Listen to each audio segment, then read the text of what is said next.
Jesús es la cumbre profética, tanto de los profetas pasados como de los profetas futuros. Es como un monte con dos ríos.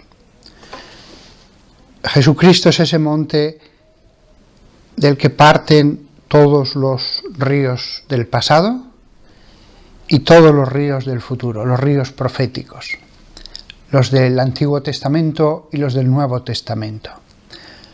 Todo mensaje dado por los profetas converge en él. Juan 20:22. Cuando él había dicho esto, él sopló sobre ellos y les dijo: recibid el Espíritu Santo. Debo reconocer que durante muchos años, cuando he leído este pasaje,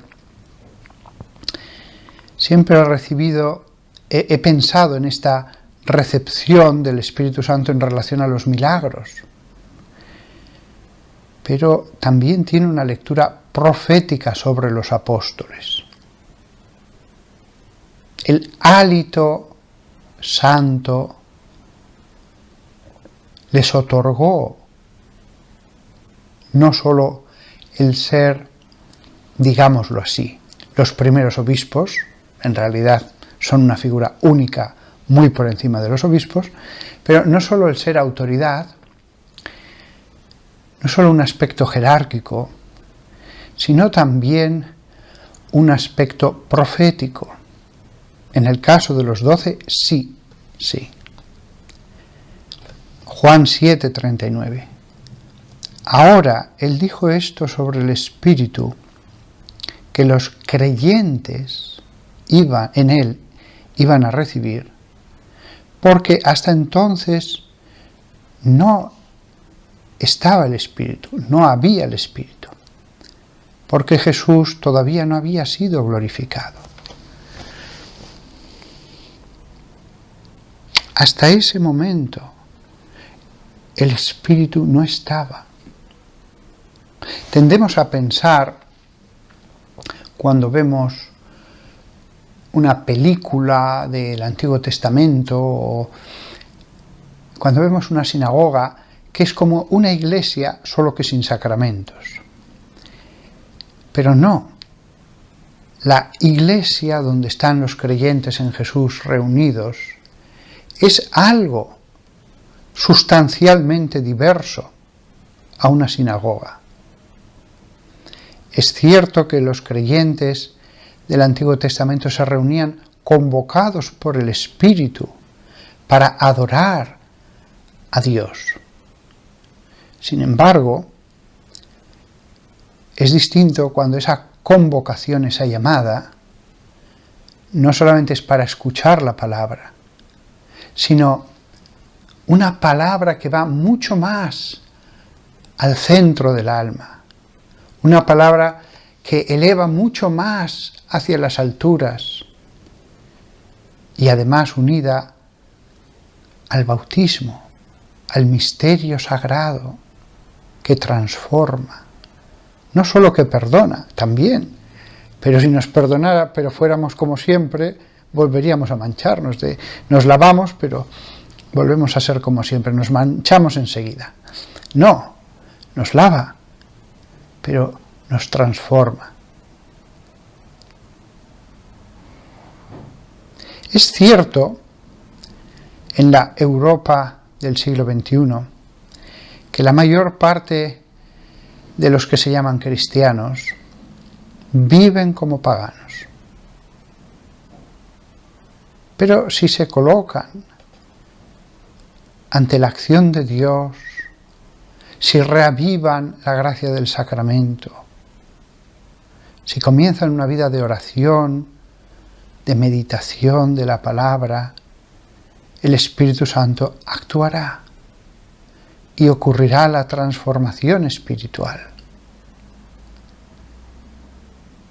Hay una diferencia radical entre un hombre no bautizado en Camboya o en Vietnam, que mirando a la naturaleza descubre que sí, que tiene que haber un creador invisible, y comienza todos los días al salir el sol, en posición de loto, a buscar a ese Dios y después a hablarle. Hay una diferencia sustancial entre ese hombre y un hombre que ha escuchado ya directamente a Jesús a través de la Biblia y que ha sido transformado por el bautismo. Es cierto que un misionero que se encuentre con ese oriental que dice yo medito, pero en el fondo está haciendo oración, porque no solo se relaja y se queda en blanco, sino que comienza a aprender a hablar con ese ser que está allí, creador. Puede decirle el misionero, eres mejor que muchos cristianos que he conocido. Es verdad, ese hombre no bautizado puede ser mejor que muchos cristianos, que muchísimos cristianos. Pero el cristiano que se deja transformar por el Espíritu Santo va a ser llevado con las alas de los ángeles a llevar una vida angélica. Tiene unas facilidades como no tienen los paganos. Es cierto que después un hombre no bautizado, por misericordia de Dios, puede llegar lejísimos, pero el cristianismo es un camino, y un camino que ayuda, no da lo mismo. Un camino que ir otro campo a través sin ayuda. Es cierto que los cristianos no tenemos el monopolio de Dios, pero esto que he dicho que vale para un cristiano, la diferencia que hay entre un cristiano que tiene al Espíritu Santo y se deja transformar por él y un buen hombre, pero que es pagano, la diferencia que hay. Lo mismo vale para el profetismo. Incluso profetas tan buenos del Antiguo Testamento, como incluso de los grandes, un Isaías, claro, al lado de los apóstoles. Isaías a veces era iluminado por ese Dios invisible. Los apóstoles vivían con ese mismo Dios hecho carne.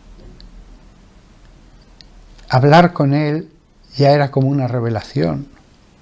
Durante esos 3 años, cada conversación, diálogo, preguntas que le hacían, era como una revelación de un profeta. El profeta daba gracias si alguna vez Dios le decía algo. Un San Juan, un San Mateo, hablaban con Dios, hecho hombre. Ya nos damos cuenta de lo que es ser un profeta veterotestamentario a uno neotestamentario. Pero después incluso entre los neotestamentarios hay diferencias. Entre la gente que ha seguido a Jesús, no es lo mismo una persona buena y generosa que una Santa Teresa de Jesús, que un San Juan de la Cruz, que una Santa Teresita del Niño Jesús, etc. También entre los santos podríamos decir que hay una jerarquía. Es verdad que finalmente el único que la conoce de forma cabal es Dios. Pero ya aquí en la tierra tenemos la sensación, yo soy muy devoto de Santo Tomás Becket, arzobispo de Canterbury, pero Santo Tomás Becket no era el santo más grande de la historia, ni mucho menos. Fue mártir, fue tantas cosas buenas. Yo le tengo tanta devoción, pero no fue el más santo de la historia. O por ejemplo hay un gitano de Barbastro que ha sido canonizado, que murió antes que negar la fe en Jesús durante la guerra civil. Ese hombre era buenísimo, pero bueno, tampoco puedo decir que fuera el católico más santo de toda la historia. Hay jerarquías, también entre los santos. Entre todos los profetas, indudablemente, la gran boca de Dios ha sido Jesucristo. Jesucristo, un profeta aporta un mensaje. Jesucristo no aporta meramente un mensaje. Él es el mensaje. No aporta meramente una revelación. Él es la revelación. Este aspecto de Jesús como profeta, como gran profeta, aparece en el Evangelio. Porque es verdad que estamos centrados en Jesús como Dios y hacemos muy bien. Jesús como centro, hacemos muy bien. Pero fijaos lo que dice Juan 7:16.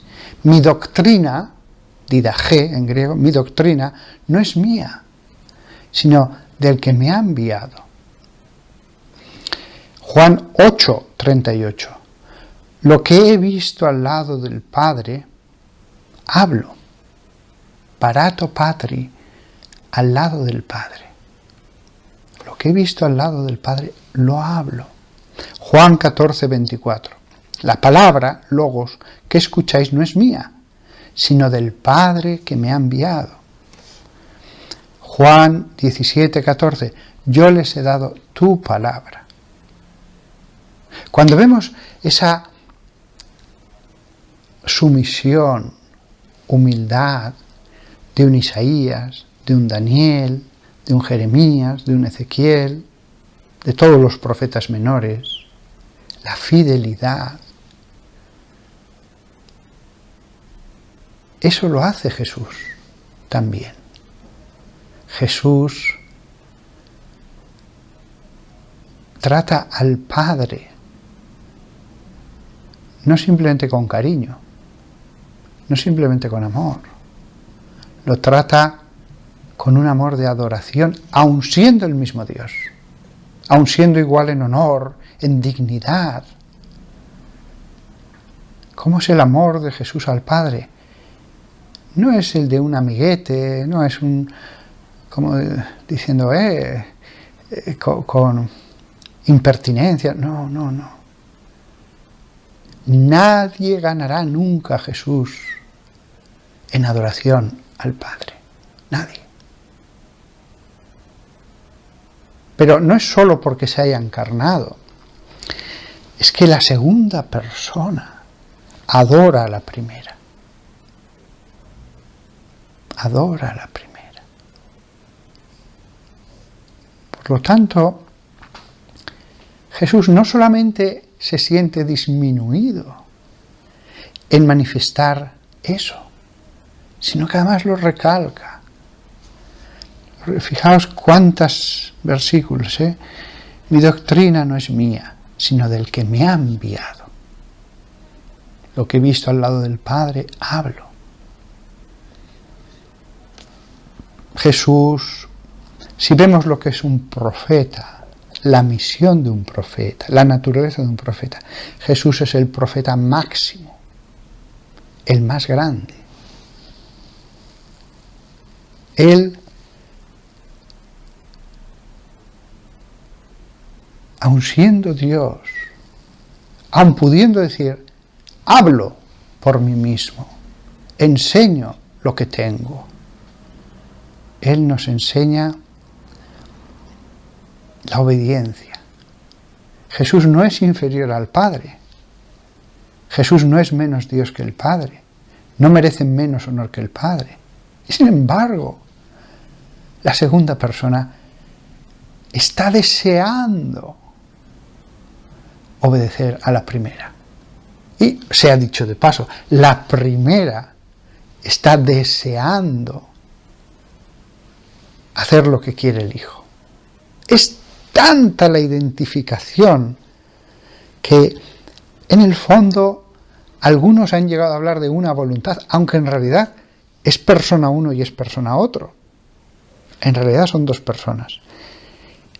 con dos voluntades, porque eso es propio de ser persona, pero están tan identificadas que parece que sea una, pero son dos.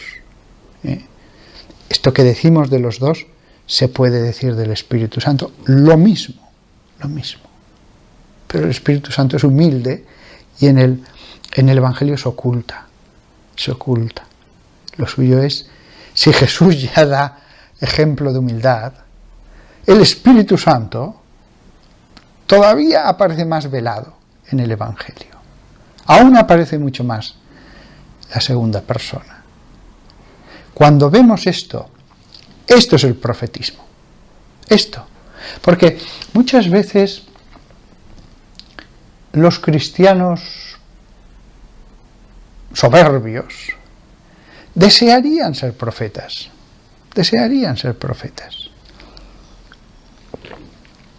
Desearían ser centro.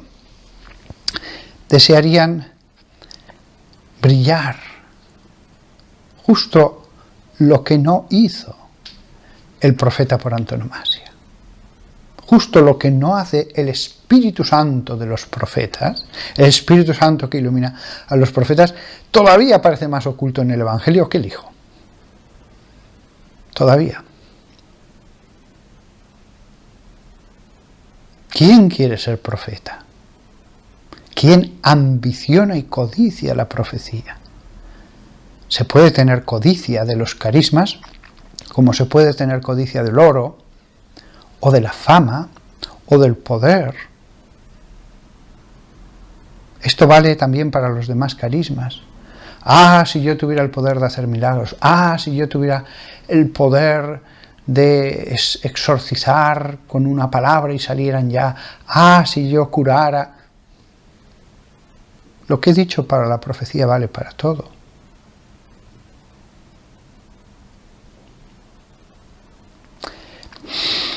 Hechos 2, 16, 18.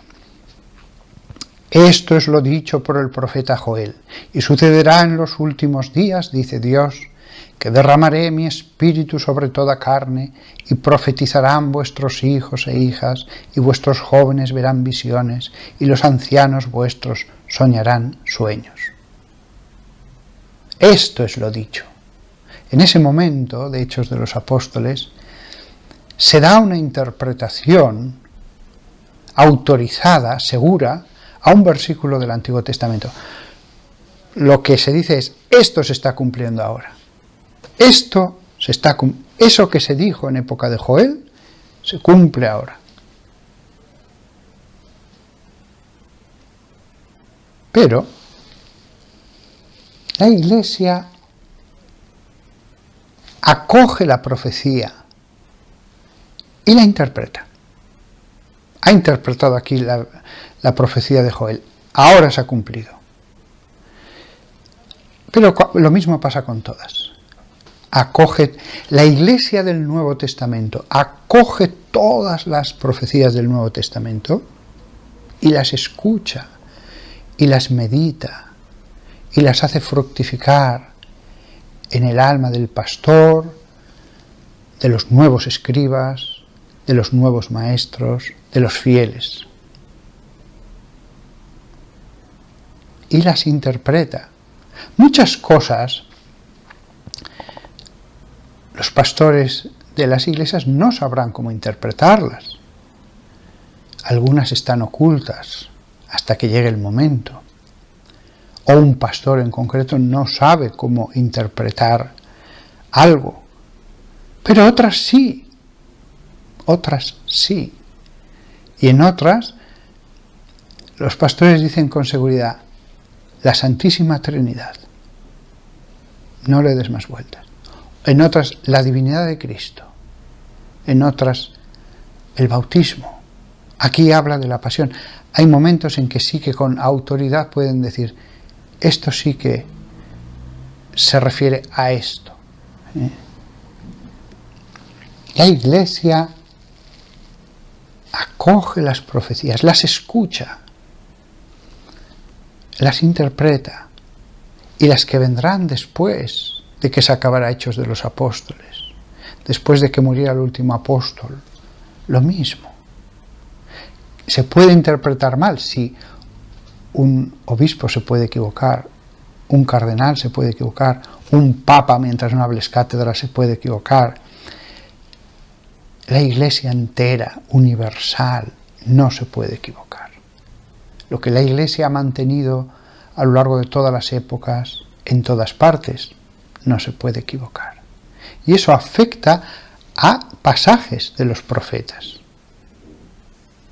Por ejemplo, se escucha a Isaías y se dice, en este pasaje se está hablando de Jesús. Eso es seguro.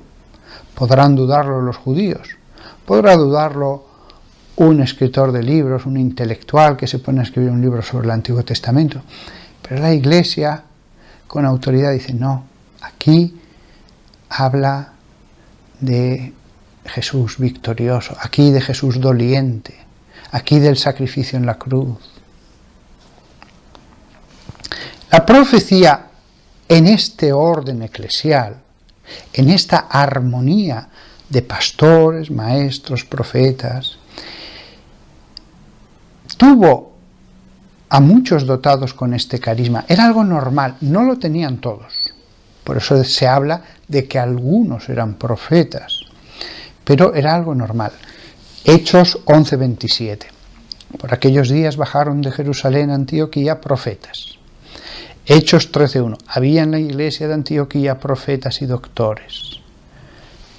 Un momento. Profetas y doctores. A veces podía ser una persona sencilla la que tenía el don de profecía. Pero después, explicando las verdades de la fe, no era especialmente profunda. Sabía lo esencial. Mientras que otro, que no tenía el don de profecía, sí que era doctor. Sí que sabía mucho acerca de las Escrituras, acerca de la ciencia de Dios. Había en la iglesia de Antioquía profetas y doctores. Hechos 15:32. Judas y Silas, que también eran profetas. Hechos 21:9. Tenía se refiere a Felipe, 4 hijas vírgenes que profetizaban. 1 Timoteo 1:18. Las profecías pronunciadas acerca de ti, le dice San Pablo a Timoteo. 1 Timoteo 4:14. La gracia te fue conferida por indicación de una profecía. Apocalipsis 1:3. Bienaventurado el que lee y los que escuchan las palabras de esta profecía. El Apocalipsis como un cúmulo de profecías, todas ellas reunidas en un libro. Apocalipsis 22:7. Bienaventurado el que guarda las palabras de la profecía de este libro. Y hay más textos, la lista no es exhaustiva. El pueblo elegido tenía sus profecías. Hay unas profecías para el final en el Evangelio. Se llama el pequeño Apocalipsis. Y después hay otras profecías, muchas, en el Apocalipsis. Y después hay algunas en San Juan. Hay algunos textos que hablan de, por ejemplo, del anticristo que vendrá, etc. Por lo tanto, la profecía en la Iglesia no es algo finalizado, ni está finalizado en cuanto que ya no tengamos textos que no se hayan cumplido. Sigue habiendo textos que no se han cumplido. Ni en ese sentido se ha acabado, ni tampoco en el sentido de que no siga habiendo profetas.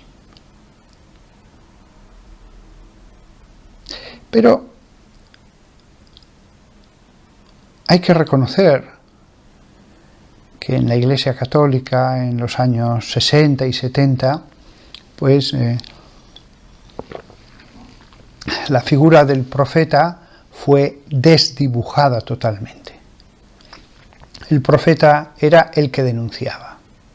El profeta era el que denunciaba la injusticia.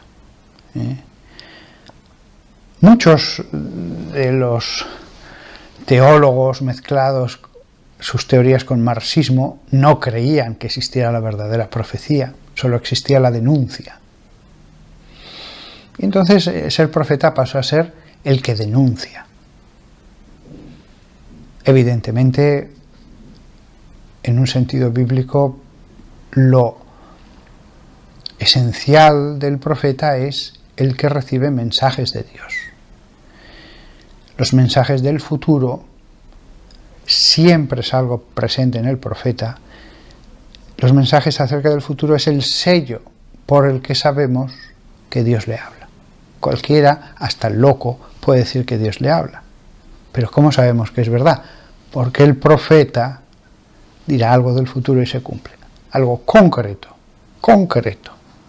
Estoy harto de escuchar cada año a gente con supuesto don de profecía que dice van a ocurrir cosas muy malas. Sí, pero ¿cuándo? ¿Este año? ¿El próximo? ¿Qué va a ocurrir? Van a ocurrir cosas muy malas. Algunos especifican más, lo digo en broma. En los próximos años habrá enfermedades, guerras y hambre. Bueno, es demasiado genérico todavía para saber que tú eres profeta. Jesús sí que dijo que el signo del fin de los tiempos sería justamente eso. Eso ya está dicho. El que repita eso no se equivoca, porque ya lo dijo Jesús y lo repite el Apocalipsis. ¿Vale? Eso no es una nueva profecía, eso ya cualquiera lo puede decir. Di algo más concreto.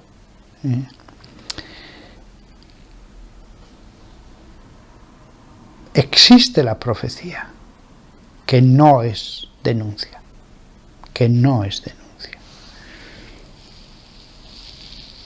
También hay otro error, una eterna tentación, de que el que enseña la teología crea que está cumpliendo una labor profética.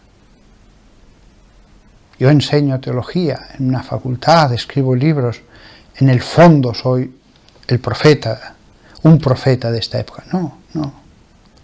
Si no recibes mensajes directos de Dios, no eres profeta. La enseñanza no es profecía. La enseñanza no es profecía. Hay una diferencia radical entre erudición y sabiduría. Y hay una diferencia radical entre sabiduría y profetismo. Un profeta puede no ser sabio y un sabio puede no ser profeta. Pero dentro de la teología hay una diferencia radical entre erudición y sabiduría. La enseñanza de la teología no es profecía. No se convierte uno en profeta por leer muchos libros, por saber muchas citas, por hacer muchas investigaciones, por poder leer en la lengua original los textos griegos y hebreos. Es más, hacer todo eso ni siquiera de por sí convierte a alguien en sabio. Lo convertirá en alguien ilustrado, en alguien que sabe mucho.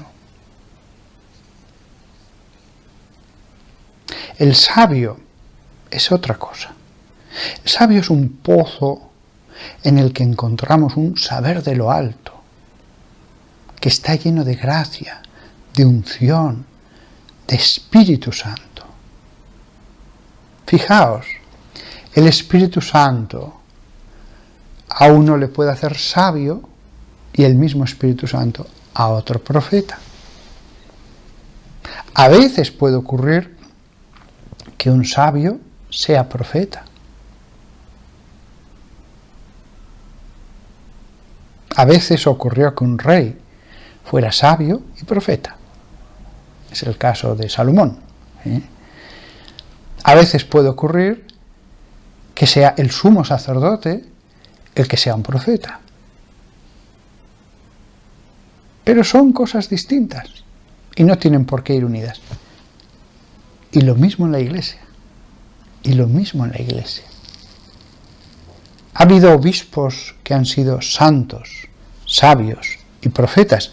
Sí, muchos. A lo largo de 20 siglos, muchos, con milagros incluidos. Pero son funciones distintas.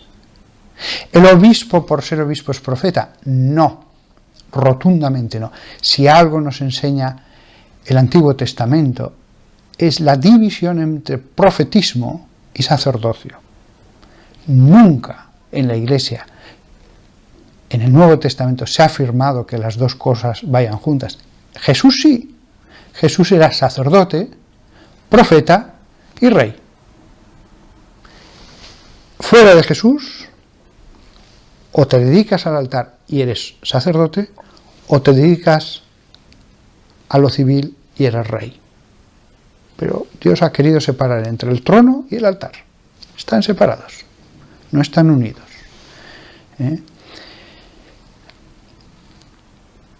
Por lo tanto, hay que evitar pensar que un obispo, por ser obispo, es profeta. Ni siquiera tiene por qué ser sabio. Ni siquiera tiene por qué ser santo. Es cierto que el obispo, en la medida en que sea más santo, en que se deje vivificar más por el Espíritu de Dios,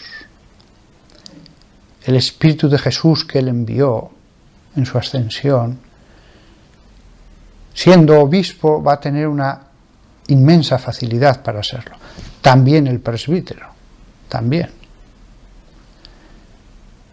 Pero el obispo recibe un grado superior. Pero puede o no puede recibirlo. No es algo automático. La figura de los apóstoles fue única. Puede o no puede recibirlo. El profetismo procede directamente de Dios, no del sacramento. Es cierto que si un hombre es muy santo, por el hecho de recibir el sacramento del orden, más fácilmente podrá desarrollar una acción del Espíritu Santo en sí mismo. También el sacerdote y más el obispo. Y aunque el papado no sea un sacramento, más el Papa, por toda la oración que le rodea, por el ministerio que realiza, por la oración de toda la Iglesia sobre él, más facilidad tendrá el Papa. Decía el Evangelio cuando habló una vez Anás o Caifás, yo creo que fue Anás: más vale que perezca un hombre que no todo el pueblo. Y dice el evangelista, y eso lo dijo porque era el sumo sacerdote. No se dio cuenta, pero lo que dijo fue una gran profecía. Bueno, eso le puede suceder al sacerdote si es un hombre que vive en la gracia de Dios, que vive del Espíritu, por el sacramento, lo tiene mucho más fácil. Y más todavía el obispo. ¿Cuántas veces el buen obispo, sin darse cuenta, el Espíritu Santo actuará en él? El buen obispo. Y le vendrán pensamientos que no son de él, e iluminaciones que vienen de lo alto. Pero ay del obispo o del sacerdote que diga, yo soy sacerdote, el Espíritu Santo me ilumina. Si hemos visto todo lo que es el profetismo, esa es la actitud contraria a que el Espíritu actúe en esa persona, porque le va a dañar, va a ser destructivo para él.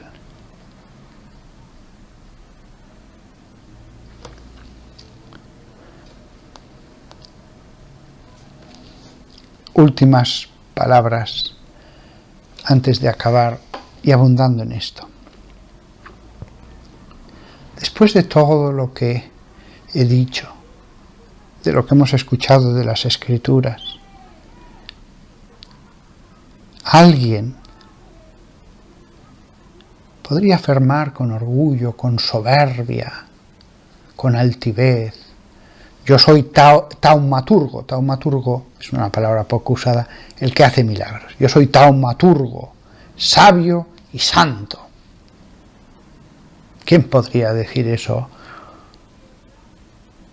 en un momento como el que le da una bofetada a otro que le ha humillado? Yo soy taumaturgo, ¿no te das cuenta? Yo soy sabio, yo soy santo. ¿Cómo tú te atreves a decirme eso? ¿Os dais cuenta lo incoherente que sería decir eso? ¿Os dais cuenta cómo eso sería una humillación para uno mismo? Una persona que dijera eso, lo que pensaríamos es que no es santa, que Dios no la va a usar para hacer milagros, y que no es un verdadero sabio, sino, en todo caso, una persona que ha leído muchos libros. ¿Por qué digo esa frase? Nadie dice esa frase tan brutalmente. Pero en el fondo, esa niebla de vanidad sí que impregna a algunas personas. Y ya no digamos nada a los que hacen cabeza de grupos carismáticos. Muchas veces lo he visto en personas que hacen de cabeza de un grupo, y es que tengo mucha experiencia. En mi experiencia, ya es verdad que existe la experiencia, es verdad, yo no lo niego, pero cuando una persona en una discusión dice, en mi experiencia, ya me echo a temblar de lo que venga después, como diciendo, no hay nada que discutir, mi experiencia. Por supuesto que una cosa es haber renacido del Espíritu, del agua, de la gracia, por la gracia. Haber renacido del agua por la gracia, haber renacido en el Espíritu. Una cosa es eso, y otra cosa es que el Espíritu esté operante en nosotros. Hay gente que ha renacido, pero después no ha cultivado lo otro. No ha cultivado el huertecito con el agua de vida. Una cosa es haber sido bautizado y otra cosa es si verdaderamente el Espíritu está operante. Pero más distinto todavía es que el Espíritu esté operante de modo extraordinario, con carismas. No hay que darlo, por supuesto. Cuando alguno dice, no, el Espíritu Santo actúa en todos y todos pueden ser profetas, y entonces hay que hacer técnicas para desarrollarlo. No, hay que desarrollarlo, tú ya lo tienes, ya lo recibiste en el bautismo. Bueno, hemos visto en Hechos de los Apóstoles cómo se dice, unos son doctores, otros profetas. No dice todos son doctores y todos son profetas, no. Y en la carta primera a los Corintios no dice todos curan, todos son profetas, todos tienen discernimiento de espíritu. No, unos tienen esto, otros tienen esto, otros, y muchos no tienen nada. Y muchos no tienen nada. ¿Por qué? Pues a veces porque Dios ve que no están preparados, otras veces porque les diría, hijo mío, tú eres muy bueno, pero no vas a tener carismas extraordinarios. Y no debe decir el cristiano, pero ¿qué falla en mí? ¿Qué he hecho mal? Yo doy esto a quien quiere. Pero si me he preparado, lo tuyo es la humildad.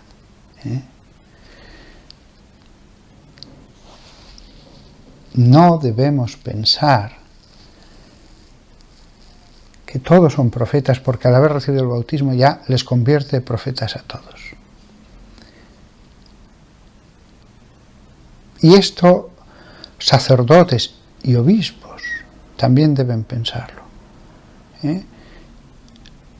Lo que es lo esencial de su función, que está abierto a muchas más cosas. Pero no hay que dar por supuesto que uno lo tiene, porque es don. Hay cosas en un obispo que son indudables, su autoridad, la potestad del sacramento, y otras habrá que ver caso por caso. El obispo va a ser tierra fecunda, mullida, preparada, para que el Espíritu Santo ponga sus semillas y allí crezcan, incluso los carismas. Pero habrá que ver caso por caso. El que se prepara, el que ayuna, cuando va a recibir el sacramento de la confirmación, en la medida de su preparación, recibirá más.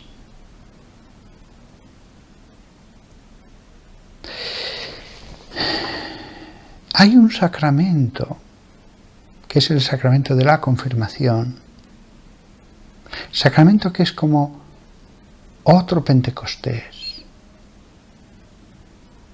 el sacramento en el que uno recibe un poco de lo que recibió Jesús al salir del Jordán cuando fue ungido por el Espíritu Santo. Hay algunos que reciben el sacramento de la confirmación sin prepararse, sin darle importancia. Lo reciben, pero recibirán muy poco. Muchos no sienten ningún cambio después del sacramento. ¿Debería sentirse? Sí. La acción del Espíritu Santo debería sentirse. La acción del Espíritu Santo, iluminadora, vivificadora, debería sentirse. Si te preparas muchísimo, sí, vendrá. En ese momento después, pero ¿cómo se sabe si tengo fuego? Pues se nota, si tienes fuego, se nota. Como me decía alguno, oiga, ¿y cómo sé si estoy poseso? Bueno, si estás poseso del demonio, lo vas a notar. Anda que no lo vas a notar. Si no eres creyente, lo atribuirás a una enfermedad mental, a lo que sea, pero anda que no lo vas a notar. Se puede tener al Espíritu Santo dentro y no notarlo. Hay noches del Espíritu, hay desiertos, pero sí, cuando lo recibes en ese misterio sagrado, que es otro Pentecostés, claro que sí, claro que sí. Si no sientes nada, pues sí, yo me confirmé, pero mi vida siguió exactamente igual. Pero te habías preparado de verdad. Bueno, sí, fui a la catequesis, tal. Pero sin interés. No supuso un cambio, un acercamiento a Dios. Hay un sacramento del orden, que recibido va a facilitar una acción del Espíritu Santo, por esa nueva unción que se recibe sobre el alma, directamente de Dios. No me refiero solo a la unción del obispo en las manos, no, una unción que viene de lo alto. Pero el sacramento para la recepción del Espíritu Santo es el de la confirmación. No es que exista un sacramento del Espíritu Santo menor para todos y uno mayor que solo lo recibe el clero, no. El sacramento del orden tiene sus frutos, sus efectos. Pero el sacramento del Espíritu Santo es la confirmación. Por eso se equivocaría el sacerdote, el diácono, el obispo, que transformara el sacramento del orden, que confiere la potesta sacramentalis, con todos los efectos que los libros de teología han repetido y los padres de la Iglesia y los santos, y lo transformara en el fondo en un sacramento de la iluminación, en un sacramento en el que allí sí que actúa fuerte el Espíritu Santo. No. Con todo el respeto que tengo tan sagrado a los presbíteros, diáconos y obispos, cualquier laico puede tener una acción del Espíritu Santo 1000 veces superior a la de un obispo o a la de un papa. No exagerado, no exagerado. Cualquier persona humilde que realiza las labores más sencillas, que trabaja sirviendo en una casa a unos señores, limpiando, fregando, puede tener una acción del Espíritu Santo 1000 veces superior a la del Papa. 1000 veces. Y por supuesto a la de un obispo. ¿Cuánto puede ser la acción del Espíritu Santo en un obispo? ¿Cuánto? Pero, ya lo he dicho, San Juan Bautista, el más grande de los profetas hasta entonces, y más que un profeta, no era sacerdote. No trabajaba en el templo. Era hijo de un levita, eso sí, pero no trabajaba en el templo. No ejercía. Vivía como un laico, normal. Y era más que un profeta.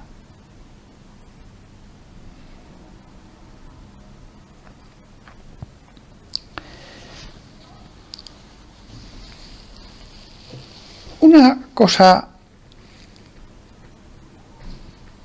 quiero también corregir. Algunos piensan, bueno, yo no siento nada, pero igual tengo muchos dones y no me doy cuenta. Es cierto que la persona muy humilde puede tener mucho más de lo que cree, es cierto. Pero también he visto a personas nada humildes que decían eso, no, a lo mejor es que yo tengo mucho y no me doy cuenta. No es posible tener una acción tan grande del Espíritu Santo sin que veamos frutos de nada. La acción del Espíritu Santo se ve por sus frutos. A lo mejor no la ve él, porque es muy humilde, pero la ve todo el mundo. Todo el mundo.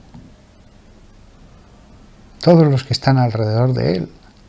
Aunque a lo mejor él no vea nada. Digo, yo si no puedo nada. Fijaos lo contrario, respecto al que cree tenerlo todo y no tiene nada. Y el que es rico en el Espíritu, y pobrecillo, yo dice, pero si yo no soy nadie. Esa es la actitud. Lo que no he dicho en esta charla es cómo conseguir el don de profecía. Si es un don de Dios, lo da cuando quiere, como quiera, quien quiere. ¡Hala! Cuanto más te prepares con una vida santa, más fácil es que el Espíritu Santo actúe en ti. Eso está claro. Y cuanto peor seas, más difícil va a ser que el Espíritu Santo haga nada a través de ti. Otra cosa que quiero señalar. En el Antiguo Testamento vemos que hubo una época de profetas. Todos los profetas, los escritos proféticos, están concentrados en una época. Y después de la vuelta de Jerusalén, de Babilonia, vemos que viene una época de sabios. Sobre todo van a aparecer 2 libros de la Biblia, que los 2 se llaman libro de la sabiduría. Uno era conocido así por los judíos, libro de la sabiduría de Salomón, que en las Biblias católicas aparece como libro de la sabiduría. Nuestros queridos hermanos evangélicos, como el resto de los protestantes, no tienen este libro en sus Biblias. Y tampoco el libro de la sabiduría de Ben Sirá, también lo llaman Sirácida. Aunque este libro en el norte de África era tan usado por los eclesiásticos, era como un manual donde aprendían tantos consejos y cosas, que acabó siendo llamado el eclesiástico, porque los libros en esa época eran independientes y lo tenían mucho los eclesiásticos. Entonces uno se llamó al final libro de la sabiduría a secas y otro libro del eclesiástico. Bueno, acaban los profetas comienza una época de sabios. La profecía, la sabiduría. Llega Jesús, en el que se une la sabiduría y la profecía. Las dos cosas. La Iglesia necesita las dos cosas. También ahora. Dichoso el obispo que tenga un verdadero profeta a su lado, como lo tenía David o lo tenía Salomón. Dichoso. Una persona santa, santa de verdad, que le va a hacer ir más allá de sus propios pensamientos, concepciones, a través de Dios. Irá más lejos. Con Dios comprenderá nuevas cosas, podrá hacer nuevas cosas que estarían limitadas por sus propios prejuicios, pensamientos. Dichoso el que tiene un profeta. ¿Cuántas veces he conocido a presbíteros que en todos los países del mundo me dicen, sí, yo tengo a una señora que es una santa y ella me advierte de peligros, me da consejos. No es su director espiritual, pero la aconseja. Le dice, evite esto, haga esto, cuidado con esto, tiene este defecto. ¿Y por qué la escucha? Porque a veces le ha dicho cosas que el presbítero se ha quedado asustado. Pero ¿y usted cómo sabe eso? Me lo decía ayer en una llamada telefónica una persona que conozco desde hace muchos años, como una de estas profetas, se quedó pasmado cuando le dijo todo lo que había hecho el día anterior. Me decía él, ojo, pero incluso los nombres de las personas con las que había estado. ¿Cómo lo podía saber? Claro, ¿le creyó? ¿Cómo no creerle? Y además es gracioso porque otro me dijo lo mismo de esa señora que ya murió, lo mismo. Es que me dijo todo lo que había hecho, con todo un detalle que yo me quedé. Pues sí, eso es un profeta de Dios. El comienzo de la Iglesia fue una era del Espíritu. En verdad se podría decir comienza la era del Espíritu. El Espíritu Santo obrando con una amplitud, con una generosidad, con unas obras manifiestas como no se habían visto. Nunca. El comienzo de la Iglesia como era del Espíritu. Ojo, no solo del Espíritu, es una era de Cristo.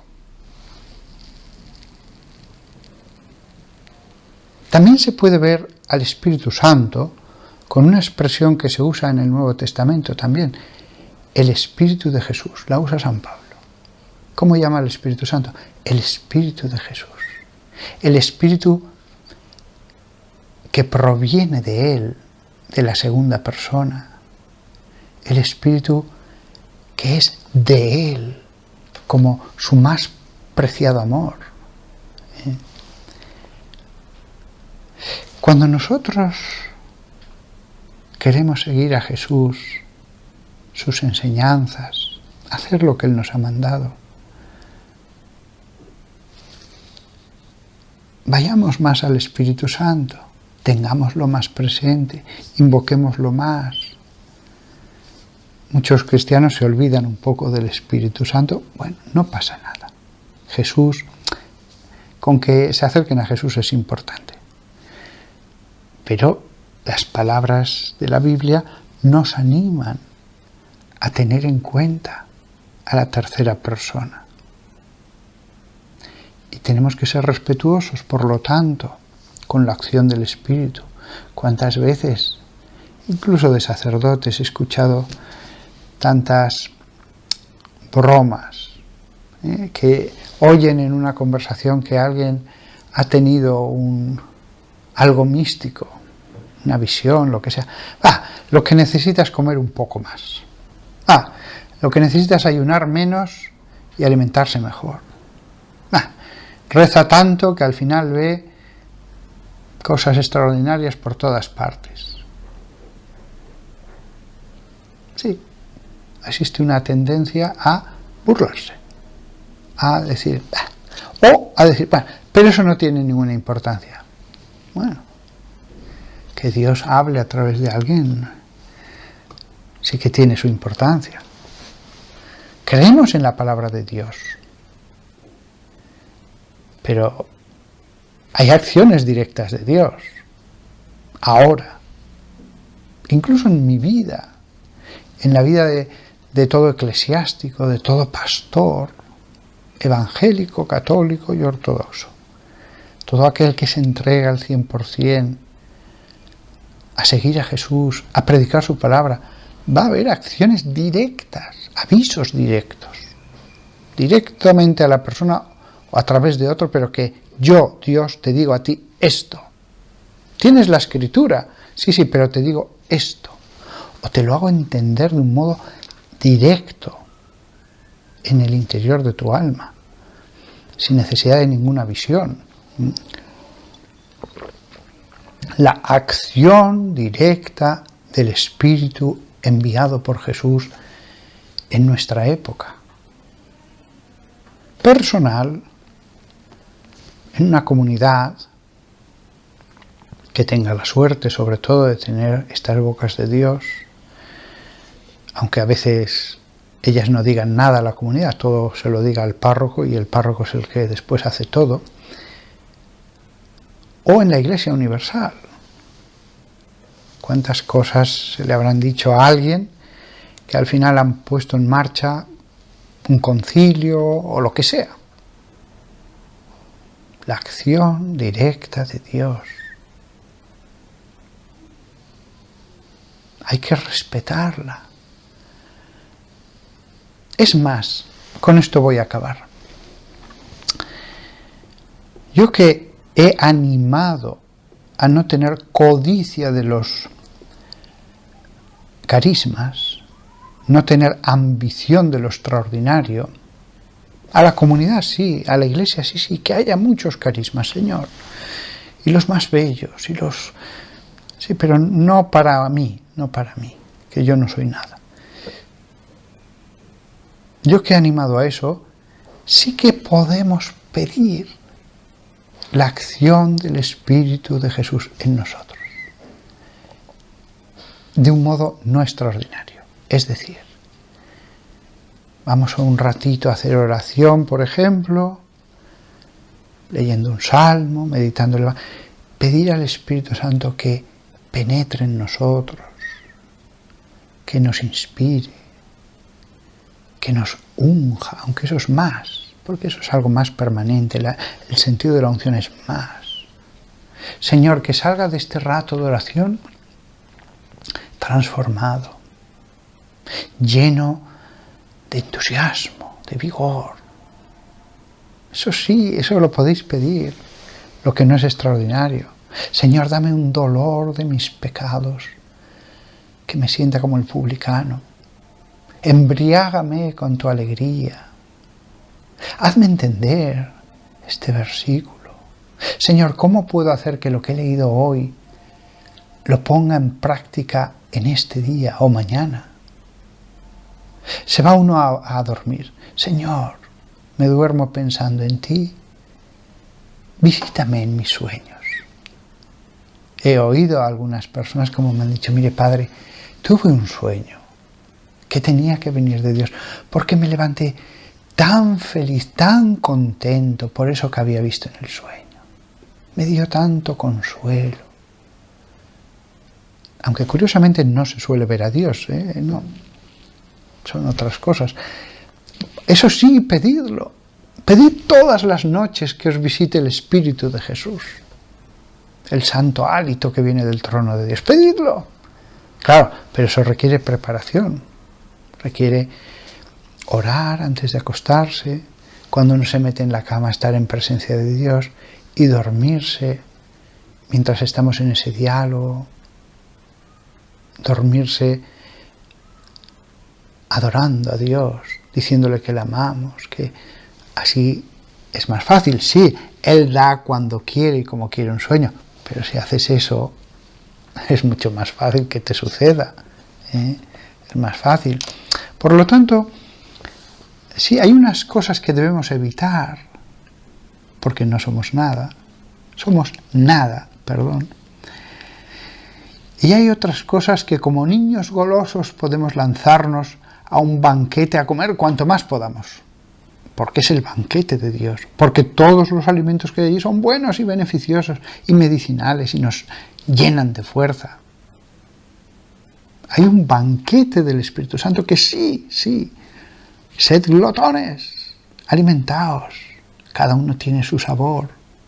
Solamente el banquete de la Escritura, con tantos libros, con tantos estilos, con tantas cosas que nos dice un solo versículo.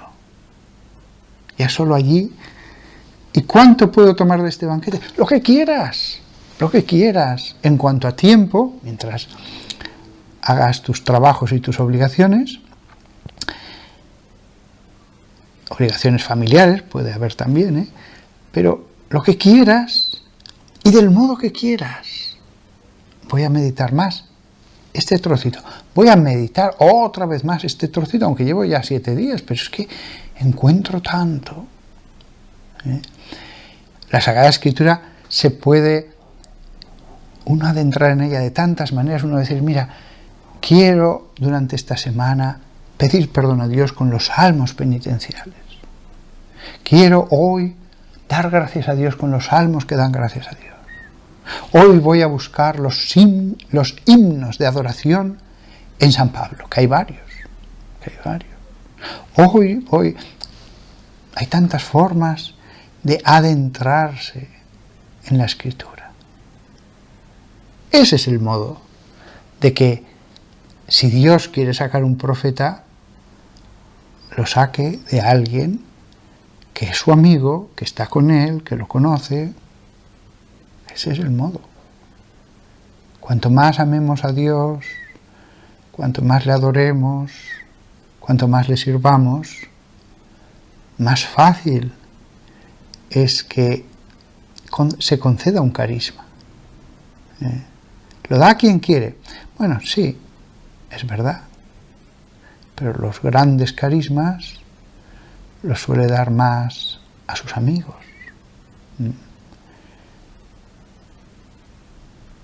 Es cierto que al hijo pródigo le puso un manto encima, le puso un anillo, pero al que había sido fiel, aunque tenía defectos, el hijo mayor, a él le dice otra cosa, le dice, hijo mío, todo lo mío es tuyo. Hay hombres que Dios les puede decir como ese padre, te he dado tanto, es que le has dado a ese esto y lo otro, a ti te he dado más. Claro, hay de estas personas que ellos son una bendición para su comunidad. Es verdad que la bendición viene de Dios, pero hay personas que son una bendición para su comunidad. La bendición viene de Dios, pero hay personas que son ellos mismos, ya ellos, la bendición de Dios en donde están. ¿Qué es distinta a la bendición de un profeta, de la bendición de un presbítero, de la bendición de un sabio?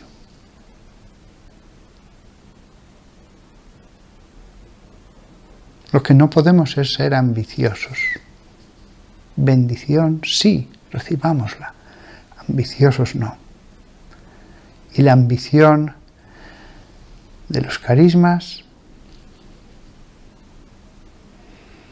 es muy desagradable, porque la notan los demás,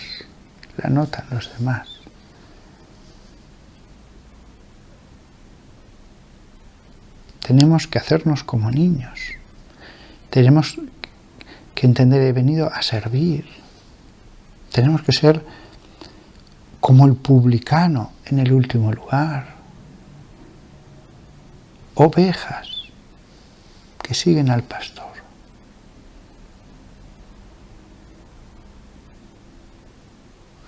Nada más. Doy gracias a Dios por tanto como ha dado y da hoy día a la Iglesia Católica y hasta a nuestros hermanos evangélicos y a las preciosas iglesias protestantes, con sus ritos, su sacralidad. Yo creo que la verdadera es la mía, no tengo la menor duda. Podría dar muchas razones por lo que pienso, pero no tengo la menor duda de que los otros están siguiendo a Jesús en sus caminos de buena fe y recibirán premio, porque estoy seguro de que si Dios les dijera sí, este otro camino, lo seguirían. Por eso también Dios a veces ha enviado profetas a los ortodoxos, que han tenido grandes santos, y a los evangélicos. Cuando era seminarista decía, pero ¿por qué si tienen un santo, ya no digo un profeta, no les dice, pues haceos católicos? Ahora lo comprendo, ahora lo entiendo. Dios envía a sus hombres a todas las partes donde hay grupos que quieren seguir a Jesús. Esas personas son la manifestación directa de su amor, de que les escucha. El profetismo, por lo tanto, ahora entiendo por qué existe en otras denominaciones. No digo todas. Hay algunos que ya el camino de por sí está tan corrompido que allí no va a haber profetismo. Hay caminos que de por sí están tan desviados que Dios no va a colaborar con ellos.